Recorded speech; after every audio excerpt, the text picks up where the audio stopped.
이 세상을 살아가는 사람들의 삶의 모습을 우리가 이렇게 보면 크게 두 종류로 이렇게 나눌 수 있다라고 볼 수가 있습니다. 한 부류는 어떤 부류냐면 자신이 살아가는 그 환경과 상황, 자신의 그 인생을 지배하고 다스리는 이런 그 삶을 사는 사람이 있고, 또 한 부류는 그 지배하고 다스리지 못하고 거기에 지배를 당하며 다스림을 받으며 이렇게 종으로 살아가는 사람들이 있다. 이렇게 크게 둘로 나누어 볼 수가 있습니다. 자신의 그 삶을 그 다스리지 못하고 다스림 받고 지배받으며 사는 사람의 그 인생의 질은 환경과 조건에 의해서 결정이 된다라고 볼 수가 있습니다. 살아가는 환경이 편안하고 좋으면 그러면 즐겁게 살고 또 행복하게 그렇게 살게 됩니다. 그리고 조금 잘못 나가게 되면 이렇게 잘 사는 것이 내가 노력한 결과, 내 노력의 결과로 이렇게 되었다, 뭐 이런 생각을 하면서 교만에 또 빠질 수도 있습니다. 그리고 환경이 어렵고 힘이 들고 이런 환경이 되면 그러면 참 인생 사는 것을 힘들어 하겠죠. 내 인생은 왜 이런가, 이렇게 힘들지, 신세한탄을 하며 낙심하며 이렇게 살게 됩니다. 이렇게 살고 또 한 부류 자신에게 주어진 인생을 다스리고 지배하는 이런 삶을 살아가는 사람은 자신의 그 살아가는 삶의 환경과 여건이 좋은 환경이면 이 사람도 역시 기쁘고 즐겁고 행복하게 살겠죠. 그러나 교만해지지는 않습니다. 이런 사람은 내가 이렇게 복을 받아 참 잘 사는데 내가 어떻게 살아야 잘 살게 될까?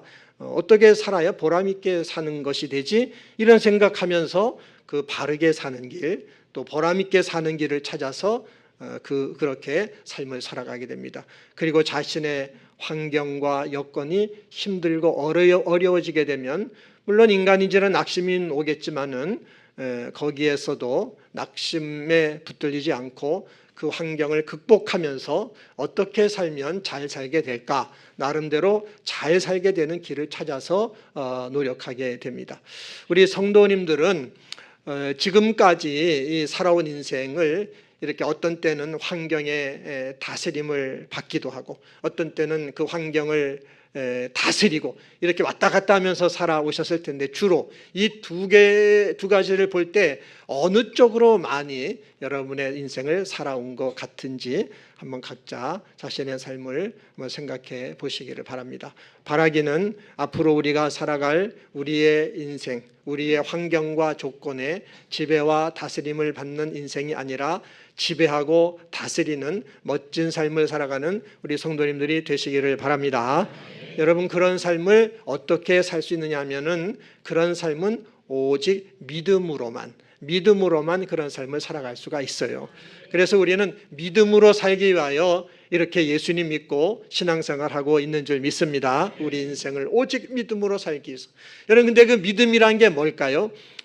오늘 우리가 믿음이 뭐냐 하는 거에 대해서 말씀을 받습니다. 히브리서 11장을 믿음장이라고 하고, 이제 여기 1절에 있는 말씀을 믿음의 정의로 이렇게 생각을 하는데, 믿음이 뭐라 그랬죠? 믿음은 바라는 것들의 실상이고 보이지 않는 것들의 증거다, 이렇게 말씀을 했어요. 믿음은 이런 거라고 여기 히브리서에서 말씀을 하는 겁니다. 그러니까 우리 성도님들의 마음속에 바라고 원하는 것들, 그 소원들이 있을 거예요. 근데 그 바라고 원하는 것들이 현실에서 이루어져서 실상, 그러니까 실제로는 아직 나타나지 않았지만, 그러나 여러분들의 마음속에는 이미 이루어졌다. 그리고 내가 사는 현실에서도 실제가 돼서 실제로 이루어지는 때가 올 것이다, 이렇게 믿는 마음, 그 마음을 여러분이 실상으로 이렇게 믿는 것, 그것이 믿음이라는 것입니다. 우리가 바라고 원하는 일들이 현실에 나타나면 눈에 보일 거예요. 근데 아직 안 나타났기 때문에 보이지를 않습니다. 현실에서는 안 보여. 우리의 소원과 우리가 바라는 것들이. 그렇지만 내 마음에서는 믿음의 눈으로 그냥 보는 거야. 내 마음에서는. 내 마음에서 믿음의 눈으로 그 원하고 바라는 것들이 이루어졌다고 보고 있는 것이고, 우리 현실에서도 눈으로 볼 수 있게 나타나게 된다라는 사실을 믿는 그 마음이, 믿음이 우리 마음에 있으면은 그 믿음을 증거로 여기는, 그 믿음이 증거다 이렇게 믿는 것, 그것이 믿음이라고 하는 것입니다.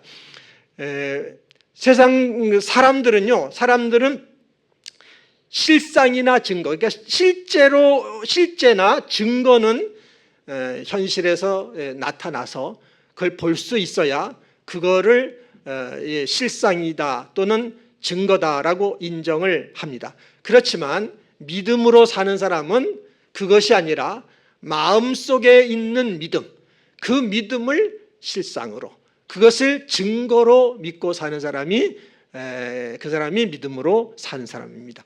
우리 성도님들은 여러분들의 마음속에 있는 그 바라고 소원하는 아름답고 또 귀하고 소중하고 거룩한 그 소원과 비전들이 다 이루어졌고, 그리고 현실에서도 그것이 실상으로 증거로 나타나는 때가 온다, 이렇게 믿고 사시기를 바랍니다. 여러분 몸에 병이 있다 할지라도 그래도 이 병은 이미 나음을 받았고, 나음받은 이것이 내 몸을 통하여 나타나게 된다라고 믿으시기를 바랍니다. 여러분 가정에 자녀들에게 어려움이 있다 할지라도 그래도 우리 자녀들은 이미 잘 되는 복을 받았다라고 믿고 그것이 저들의 현실 인생에서 나타나게 된다라고 믿으시기 바랍니다. 여러분에게 경제적인 어려움이 있다 할지라도 그렇다 할지라도 나는 재물의 복을 받았다라고 믿고 그것이 여러분의 현실 속에서 그 열매가 가정생활에서 나타나게 된다라고 믿으며 사시기를 바랍니다.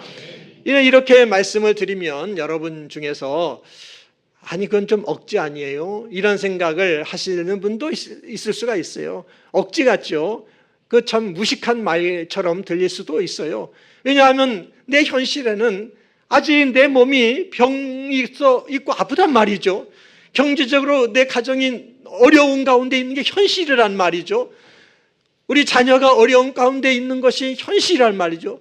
아직 해결된 것이 없는데, 이루어진 것이 없는데 어떻게 다 이루어졌다고 해결됐다고 믿고 이렇게 살라고 하는 것, 너무 이거 억지 아닙니까? 이제 이런 생각할 수도 있어요. 근데 여러분, 그런 생각이 여러분이 드시면, 사실 저도 그런 생각이 들 때가 있거든요. 근데 우리에게 그런 생각이 든다면 아직 우리는 눈에 보이는 환경이나 조건이나 이런 상황에 의해서 지배를 당하고 있는 이런 인생을 내가 지금 살고 있는 것이구나 라고 생각을 해야 된다 하는 것입니다. 그런 생각을 하게 되면 이건 너무 억지야, 이건 말도 안 되는 소리야, 이런 얘기가 나오게 되는 거죠. 여러분, 믿음이라고 하는 것은 눈에 보이는 것을 보고 믿는 것은 믿음이 아닙니다. 눈에 보이는 것을 보고 믿는 것이 성경이 말하는 믿음이 아니고요, 성경이 말씀하는 믿음은 보이지 아니하시는 하나님만 믿음의 눈으로 바라보고 믿는 것, 그것이 믿음인 것을 믿으시기를 바랍니다. 그 하나님은 우리 성도들이 원하고 바라고 기도하는 모든 것들을 얼마든지 주시는 하나님이신 것을 믿으시기 바랍니다.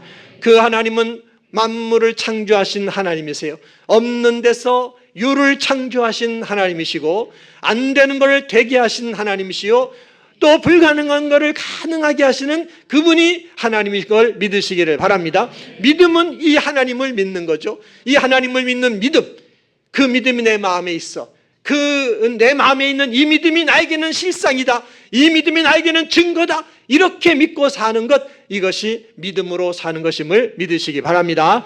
우리는 인생을 이 믿음으로 살아야 돼요. 여기 오늘 2절에 보면은 선진들이 이로써 증거를 얻었다 이렇게 말씀하고 있잖아요. 성경에 나오는 믿음의 사람들, 얼마나 많은 사람들이 성경에 나옵니까? 그 사람들이 다 그렇게 살았다는 거죠. 아브라함과 이삭과 야곱, 또 요셉, 다윗, 다니엘, 또 신약에서는 베드로, 바울, 많은 수많은 사람들이 성경에 나오고, 또 성경 인물이 아니라 할지라도 우리보다 먼저 앞서 사셨던 우리 믿음의 선배들, 그분들은요 다 이런 믿음 가지고 살았다라는 말씀인 거예요. 저들의 마음에도 거룩한 소원이 있고 비전이 있고 꿈이 있고 그랬어요. 근데 그것이 현실에서는 실상으로, 그것이 증거로 그렇게 나타나지는 않았어요. 그렇지만 저들의 마음 가운데는 그것이 이미 이루어졌다고 믿는, 그것을 믿음의 눈으로 보는 그 믿음을 그들은 실상으로 믿었고 증거로 믿었고 그렇게 살았다라는 거예요. 그래서 그 믿음이 그들에게는 실상이었고 증거인 그런 삶을 산 것입니다. 믿음의 조상 대표적인 아브라함을 생각해 보세요. 여러분, 아브라함은 100살이 됐어요. 나이가 100살이 됐고 아내 사라는 99살이 됐어요. 이 상태에서는 아기를 낳을 수가 없어요. 인간적으로는 아기 낳는 거 누가 봐도 이거는 불가능하다고 판단할 수밖에 없어요. 그런데 하나님께서 아브라함에게 너가 사라를 통하여 아들을 낳게 될 것이다 라고 하나님이 말씀하셨단 말이죠. 그 말씀을 듣고 아브라함이 하나님을 믿었어요. 그 하나님을 믿는 믿음을 아브라함은 그 마음에 있는 믿음을 실상으로 믿었고 증거로 믿었어요. 현실은 아니지만, 불가능한 현실이지만 그 믿음을 실상으로 증거로 믿었을 때 하나님은 그 믿음대로 이삭을 사라를 통하여 주신 줄 믿습니다. 이게 하나님의 역사입니다. 하나님이 믿음 안에 일하시고 역사하신 하나님의 역사예요. 그러니까 우리 성도님들도 그 마음속에 있는 소원과 또 하나님 앞에 기도하는 모든 것들이 이미 하나님 안에서 다 이루어졌고 여러분의 현실 가운데서도 증거로 실상으로 나타나는 때가 온다, 이런 사실을 믿는 그 믿음으로 살아가시기를 바랍니다. 우리는 인생을 이 믿음으로 살아야 합니다. 이 믿음으로 사는 것만이 정말 우리의 인생을 복되게 그리고 행복하게 살아가는 유일한 방법이라는 것을 우리가 알아야 됩니다. 왜 그러냐 하면 하나님께서, 천지와 만물을 창조하신 하나님께서 우리 인간이 복되게 아름답게 행복하게 살아갈 수 있도록 해놓은 방법은 이것밖에 없기 때문에 그렇습니다. 여러분, 저나 여러분의 인생은 우리 자신에게서부터 시작된 게 아니잖아요. 또 부모님에 의해서 우리 인생이 시작된 것도 아닙니다. 우리의 인생이 이렇게 시작된 것은 하나님께서 우리에게 생명을 주셨기 때문에 우리가 인생을 살게 된 줄 믿습니다. 하나님이 인간을 창조하셨어요. 인간을 하나님 형상대로 창조하시고 하나님과 함께 세상을 다스리고 우리의 인생을 지배하고 그러면서 살게끔 하셨는데 하나님께 인간이 반역하여 죄를 졌단 말이죠. 그래서 하나님이 그 죄로 인하여 하나님께서 인간을 떠나셨어요. 인간은 혼자 남았어요. 혼자 남았으니 스스로 자기가 하나님 같은 존재가 돼서 하나님처럼 자기 인생의 주인 돼서 살았어요. 자기 힘으로 세상을 지배하고 인생을 지배하고 다스리며 살려고 했지만 그러나 그렇게 살 수가 없었고 죄로 말미암아 지배를 당하는 삶을 살게 됐단 말이죠. 그런데 하나님은 그렇게 살아가는 우리 인간을 그냥 내버려 줄 수가 없는 분이에요. 하나님은 다시 회복시켜 주시려고 하나님의 아들 예수님을 세상에 보내주셨어요. 그래서 예수님께서 오셔서 주님이 이 세상을 지배하고 다스리는 것을 보여주셨단 말이죠. 예수님께 오는 사람들, 그들 가운데 병이 있는 사람들은 어떤 병이 들었든지 다 고쳐주셨잖아요. 예수님이 병을 지배하고 병을 다스리는 것을 보여주셨단 말이죠.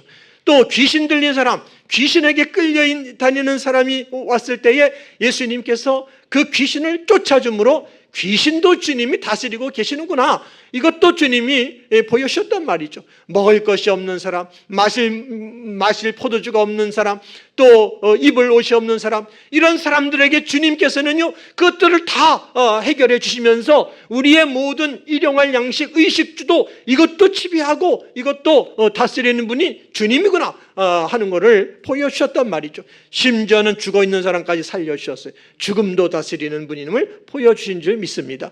예수님 자신이 십자가에서 못 박혀 죽었지만은 자신이 부활함으로 말미암아 죽음을 지배하고 다스리고 계신다고 하는 것을 주님이 보여주셨어요. 그리고 예수님이 십자가에 죽으시기 전에는 달려서 운명하시기 전에는 내가 다 이루었다 이렇게 말씀하셨단 말이에요. 여러분, 다 이루었다는 이 말씀이 무슨 의미이겠습니까? 예수님께서 오셔서 예수님께서 우리들의 인생을 살아가는데 이제는 우리들이 예수님과 함께 우리의 인생에, 우리의 환경에, 우리의 삶의 문제에 지배를 당하고 다스림을 받지 않고 예수님과 함께 이제는 다스리며 통치하며 지배하며 살게끔 해주는 일을 이걸 다 이루셨다, 그런 뜻인 것입니다. 예수님이 그걸 다 이루어 주셨어요. 여러분들은 언제 구원받으셨나요? 여러분 언제 구원받으셨어요? 여러분들이 예수님을 믿었을 때 구원받았다라고 여러분은 생각하실 겁니다. 예수님을 영접한 때가 언젠지 모르지만 그때 구원받았다라고 생각을 하시겠지만, 사실은 여러분들이 예수님을 믿기 그 이전에 2000년 전에 이미 예수님께서는 갈보리 언덕에 십자가에 달려 죽고 부활하심으로 말미암아 여러분들을 죄에서 구원하셨다는 사실을 믿으시기를 바랍니다. 예수님께서는 그때 이미 오셔서 여러분의 인생에서 여러분을 힘들게 하고 낙심하게 하고 절망하게 하고 죽게 만드는 모든 것들을 다 지배하고 통치하고 계신다 하는 사실을 이미 그때 다 보여주셨다는 사실을 믿으시기 바랍니다. 이미 여러분의 인생의 문제들을 주님은 그때 오셔서 다 해결해 주신 겁니다. 그 예수님은 어제나 오늘이나 영원토록 동일하신 분이에요. 지금도 여러분이 그 예수님을 믿는다면, 예수님은 여러분이 믿는 믿음 안에 여러분과 함께 하셔서 그때 세상을 다스리고 지배하고 통치하셨던 일을 보여주신 그 일들을 여러분을 통하여 지금도 하고 계신다는 사실을 믿으시기를 바랍니다. 주님은 지금도 그 일을 계속하고 계신 거예요. 여러분이 그분을 믿기만 하면 그 일을 하시는 겁니다. 여러분 마음속에 2000년 전에 예수님께서 오셔서 내 죄를 십자가의 보혈로 구원해 주셨어. 내 인생의 문제, 지금 현재 나를 힘들게 하고 낙심하게 하는 모든 문제들을 예수님이 다 해결해 주셨어. 나의 모든 마음의 소원과 나의 꿈과 비전을 다 이루어 주셨어. 내 몸의 병도 예수님이 죄를 담당하신 것처럼 병도 이미 담당해 주셔서 나음을 받게 하셨어. 내 자녀의 앞날도 하나님이 이미 축복하시는 그 계획을 다 이루어 주셨어. 나의 가정을 하나님이 축복해 주는 것을 이미 그때 하나님의 통치가 그 주님이 오신 그때 다 이미 나타나. 이렇게 여러분들이 믿는다면, 여러분들이 믿고 그 믿음을 여러분들의 삶 속에서 그것이 하나님이 나에게 축복을 주시는 실상이다, 그것이 나에게는 증거다, 이렇게 믿고 산다고 한다면 주님은 여러분들이 믿는 그 믿음 안에 여러분과 함께 일하신다는 걸 믿으시기를 바랍니다. 여러분과 함께 일하시며 여러분들이 여러분의 인생의 종이 아니라 여러분들이 인생을 지배하고 다스리는 삶을 살게끔 해주신다는 것을 믿으시기 바랍니다. 뿐만 아니라 여러분의 현실 가운데 여러분의 꿈과 소망이 그것이 실상으로 증거로 나타나는 이런 복을 주신다는 사실을 믿으시기를 바랍니다. 물론 우리는 이렇게 현실의 힘든 어려운 문제들로 말미암아 그걸로 인해서 어떤 그 마음의 근심과 낙심이 와서 그 믿음이 약해질 때가 있어요. 우리는 인간인지라 그렇게 믿음이 약해질 때도 있어요. 근데 믿음이 약해질 때 그때는 예수님을 바라보고 예수님을 믿어야 되는 것입니다. 우리의 삶을 지배하시고 통치하시고 승리하게 해주시는 그 주님을 믿고 여러분이 바라볼 때, 그럴 때 주님이 여러분의 그 믿음 안에 오셔서 여러분의 인생을 다스리고 지배하며 승리하게 주신다고 하는 사실을 믿으시기를 바랍니다. 어떤 아버지가 그 귀신 들린 아들을 예수님께 데리고 왔어요. 고침받기 위해서. 그러나 예수님을 만나지를 못하고 제자들을 만났어요. 그 제자들이 고쳐주려고 했지만은 그 기도했지만 고쳐주지를 못했어요. 그 아버지가 낙심한 가운데 있을 때 예수님이 오셨단 말이죠. 그때 예수님께 이 아버지가 뭐라 그럽니까? 무엇을 하실 수 있거든 우리를 불쌍히 여겨서 도와주세요 그랬단 말이죠. 그러니까 예수님이 그 아버지한테 뭐라 그러죠? 할 수 있거든이 무슨 말이냐? 믿는 자에게는 능히 하지 못할 일이 없느니라 그랬어요. 예수님이 말씀했을 때에 그 아버지가 어떤 반응을 보였죠? 이 아버지가 소리를 질렀어요. 주여, 제가 믿나이다. 제가 믿나이다. 나의 믿음 없는 것을 도와주세요. 아버지가 예수님을 향하여 제가 믿습니다. 제가 믿습니다. 내 믿음 없는 걸 도와주세요. 나에게 믿음을 주세요. 그렇게 부르셨어요.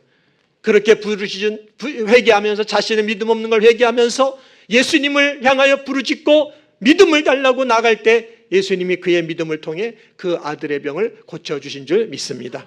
이 아버지의 모습이 우리의 모습이에요. 우리도 현실에서 해결되지 않는 어려움을 보고 믿음이 약해질 때가 있단 말이죠. 근데 이때 우리 아버지처럼 해야 되는 거죠. 우리도 이 아버지처럼 예수님을 향하여 주님, 제가 예수님을 믿습니다. 예수님을 믿습니다. 내 믿음 없는 걸 도와주세요. 예수님이 이미 2000년 전에 이 땅에 오셔서 그 삶을 통하여 갈보리의 십자가 죽음과 부활을 통하여 다 이루신 걸 제가 믿습니다. 믿음 없는 나를 도와주세요. 이렇게 여러분들이 주님을 향하여 믿음을 구하면 주님은 여러분의 그런 믿음, 회개하며 주님 앞에 나가는 그 믿음 안에 여러분 가운데 역사하셔서 여러분을 도와주시고 여러분으로 하여금 주님과 함께 인생을 다스리고 승리하는 그런 복을 주신다는 것을 믿으시기 바랍니다. 그리고 여러분의 인생의 현실 속에서 그 모든 소원과 꿈이 현실로 실상으로 나타나는 복도 주신다는 사실을 믿으시기 바랍니다. 이 믿음으로 우리가 인생을 살아야 될 줄 믿습니다. 이 믿음으로 살아야 되는데 우리가 이 믿음으로 사는 복을 충만하게, 믿음으로 사는 복을 충만하게 받아야 되는데 이 믿음으로 사는 복을 충만하게 받는 데 있어서 꼭 필요한 방법이 하나 있는데 뭐냐 하면은 입술을 열어서 믿음을 혼자만 가지고 있지 말고 입술을 열어서 나누어줘야 된다는 거죠. 입술로 나누어줘야 돼요. 먼저 여러분의 가족들에게 나눠주시기 바랍니다. 여러분의 가족들에게 정말 예수님이 주시는 그 축복을 나누어 주시면 가족들에게 믿음이 전달되게 된다는 것을 믿으시기를 바랍니다. 여러분은 가족들하고 믿음의 대화를 얼마나 많이 하십니까? 영적인 대화, 믿음의 대화를 얼마나 많이 하세요? 저도 가족들하고 우리 집사람하고 둘이 이렇게 살지만은 믿음의 대화를 못할 때도 많이 있어요. 근데 우리가 그 믿음의 대화, 영적 대화를 해야 돼요. 우리가 잘하는 대화들은 주로 그냥 일상적인 대화, 세상적인 그런 대화, 그냥 먹고 사는데 필요한 대화잖아요. 밥 먹자, 잠자자, 뭐 그런 대화잖아요. 우리 여자분들이 우리 남편은 3마디밖에 못해. 먹자, 자자, 또 그런다고 하는데 사실 우리는 그런 일상적인 대화를 합니다만은 우리 믿음의 사람들은 믿음의 대화, 영적인 대화를 하는 자리로 더 자라가야 될 줄 믿습니다. 여러분의 가족들과 믿음의 대화를 나누세요. 우리 주님께서 우리 가정을 축복해 주시는 우리 믿고 살자. 우리 자녀들, 우리 아이들을 잘되게 주는 걸 믿고 살자. 우리 가족들이 몸이 아픈 가족이 있지만 주님이 건강의 복을 주시는 것을 믿고 살자. 믿음의 대화를 하시기를 바랍니다. 여러분, 우리가 그런 믿음의 대화를 해야 되는 이유는 주님께서 이 땅에 오셔서 이 세상을 다스리고 지배하고 우리의 병과 실패와 우리의 자녀들과 우리의 필요한 모든 것들을 친히 다스리고 지배하고 계신 것을 주님이 보여주셨고 그 예수님을 믿는 사람들에게 주님은 함께 하시며 지금도 그 일을 해주고 계시기 때문에 우리는 믿음의 대화를 해야 될 줄 믿습니다. 입술이 열려야 돼요. 여러분의 입술이 열려지기 바랍니다. 가족들에게 열려지시기를 바랍니다. 가족뿐만이 아니에요. 여러분이 전도하려고 하는 태신자들에게 그 입술이 꼭 열려지기를 바랍니다. 여러분이 전도하려고 하는 사람에게 예수님이 주시는 축복을 전해주시기를 바랍니다. 여러분이 전도하려는 사람에게 정말 예수님 믿으면 이 가정을 예수님이 축복해 주십니다. 몸에 병이 있는 분이면 예수님 믿으면 예수님이 병을 고쳐주십니다. 자녀에게 어려움이 있는 가정이면 예수님을 믿으면 예수님이 이 자녀를 축복해 주십니다. 라고 여러분이 주님의 이름을 의지하여 믿음으로 그 분을 축복해 주시기를 바랍니다. 우리는 그 일을 해야 돼요. 이번 한 주간 그 일에 여러분이 최선을 다해 주시기를 바랍니다. 여러분이 전도하려고 하는 그분을 만나세요. 만나시고 그들을 축복하세요. 예수님 주시는 복을 주시란 말이죠. 주님은 이미 다 이루셨어요. 주님은 오셔서 이미 모든 걸 성취하셨어요. 죄가 주는 저주와 불행과 어두운 것들을 다 물리치시고 승리하셨고 그 복을 믿는 자에게 주는 줄 여러분들이 믿으시고 그 복을 전해 주시기를 바랍니다. 이번 한 주간 그 일에 최선을 다하는 우리 성도님들이 되시기를 바랍니다. 그래서 정말 여기 주보에 64명의 명단이 기록이 되어 있는데 이분들을 다음 주에 교회로 다 모시고 나오는 이런 은혜가 있게 되기를 바랍니다. 우리 성도님들은 입술이 열려지는 축복이 있길 바랍니다. 입이 열려야 돼요. 입이 열려서 주님이 우리의 삶을 다스리고 통치하는 이 사실을, 이 믿음의 역사를, 이거를 믿음으로 가족들과 나누고 믿음으로 우리가 전도할 사람들에게 나누어주고, 이렇게 할 때 그 말 가운데, 그 믿음 가운데 주님이 함께 하시며 역사해 주셔서 정말 예수님과 함께 인생을 지배하며 믿음으로 살아가는 이 복을 충만하게 받게 된다는 사실을 믿으시기를 바랍니다. 이렇게 사셔서 정말 하나님 앞에 영광을 드리고 성도 여러분들은 복된 인생을 살아가는 이런 믿음의 사람들이 다 되시기를 예수님의 이름으로 축원합니다. 기도하겠습니다.